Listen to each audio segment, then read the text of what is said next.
Welcome to week 4 of Sports Overtime. We're almost halfway done with the regular season already. Tonight, the Brewers rally in grand fashion. We preview the Packers season opener against the Saints, and UW Eau Claire volleyball keeps beating ranked teams. Let's start with prep football. Eau Claire Memorial still in search of its first win with Rob Scott. First drive of the game. Fullback Christian Lindo for Rice Lake takes the handoff, fakes out the camera guy, and dives in for 6. Well done. Anytime you can fake out Evan Denton, you're doing your job well. Warriors up 8-0. Still in the first quarter. Rice Lake's Cole Fensky tries to pitch it, but it's a fumble. Memorial recovers some momentum for the Abes. Following drive, 4th down, quarterback Ryan Thompson to tight end Jack Redwine. That could be a great duo the rest of the season.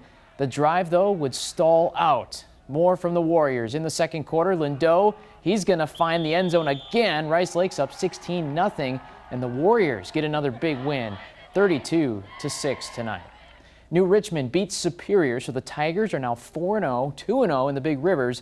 Menominee trying to keep pace, but the Mustangs with their hands full with Hudson at home. Raiders up 14-7 fourth quarter in the red zone. Troy Bounting stumbles across for the score. It's 20-7 Hudson.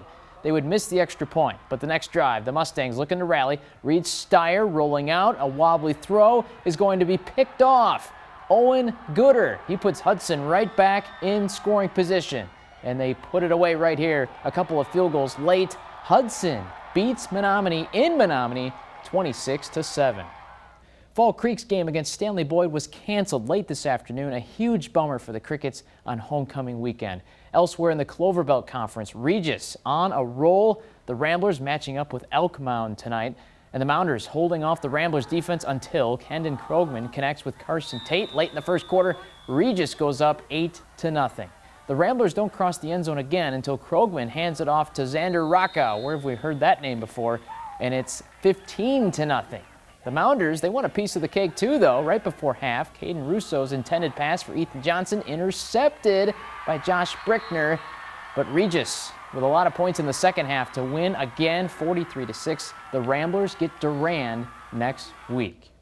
Last year, COVID concerns canceled what would have been a conference title clash between Boyceville and Spring Valley. This year, the Dunn St. Croix favorites meet early in the season, but that wait felt way longer. News 18's Evan Hong was on the sidelines for this highly anticipated matchup. Both teams had this game circled, right? Yeah, absolutely, Nick. Both teams saying a win tonight could certainly put them in the driver's seat in the Dunn St. Croix.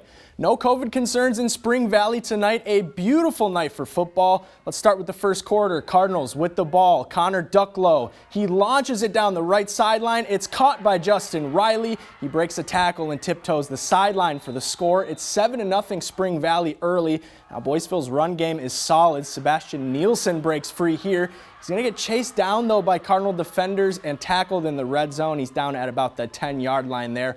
Boyceville with a chance to even things up. A fumbled snap recovered. It's thrown over to Braden Romhild, but broken up. The Bulldogs, they couldn't convert on that drive later on. Ducklow to Riley again on the right sideline. Riley, the speedster, is long gone for another touchdown. The Cardinals fly away with this one. A huge 35-6 win. Now next week, Spring Valley hosts Glenwood City. Boyceville is back home against Colfax, though the Vikings are battling a COVID outbreak. Nick. All right, thank you so much, Evan. We will talk more about this game on the Sports OT Online Wrap Show in just a few minutes. Altoona's perfect season derailed by Aquinas out of lacrosse last week. Tonight, the Rails back in non-conference play. Altoona and Baldwin-Woodville from Oak Leaf Stadium. Tied at 15, Ben Kenkel going to flip it to Jackson Berg, and the Railroaders add 2 after that score, and they go up 23-15. Early third quarter, Colin Boyarski bulldozing through Woodville's line, and there's another 7. That has to feel good after last week. They took one on the chin. Lead by 30.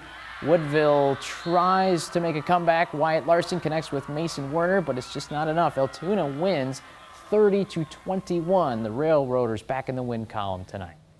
I found a rapper for this week's Crowdcast. Take it away, T-Money. I'm Tyler Lee, and you're watching Crowdcast. Augusta hosting Melrose Mendoro. First quarter, Mustangs with the ball. Rafe Radcliffe bulldozes his way for a 10-yard touchdown run, but it's 16-7 Augusta after one quarter, and the Beavers going for more. Brennan King airs it out. The pass is juggled and caught by Aiden Anderson for the score. Beavers lead 24-7. Eddie Hurd, a long kick return leads to this.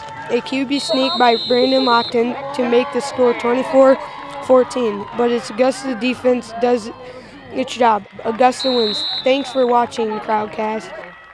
Thank you, T-Money. Let's continue on with 8-player action. Lake Holcomb and Cornell both at home. Lake Holcomb taking on Flambeau here. Scoreless first quarter.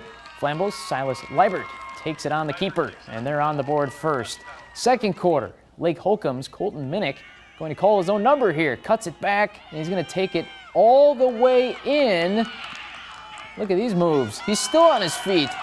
And there he finds the angle to the end zone. Flambeau responds, though. The pass here to Harley Opachin, and that's a connection for 6. Flambeau wins a tight game, 22-20. Cornell taking on Clayton just down the road. Seconds left in the first half. Bears up 28-0 and threatening. They give it to Avery Starzecki. He meets pads at the end zone, but he's in for the score.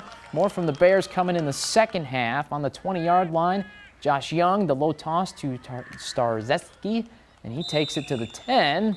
And the Bears, they're keeping it going. They're going to give it to guess who? Starzecki. He's in for another score. Clayton with the road win tonight, 42-6.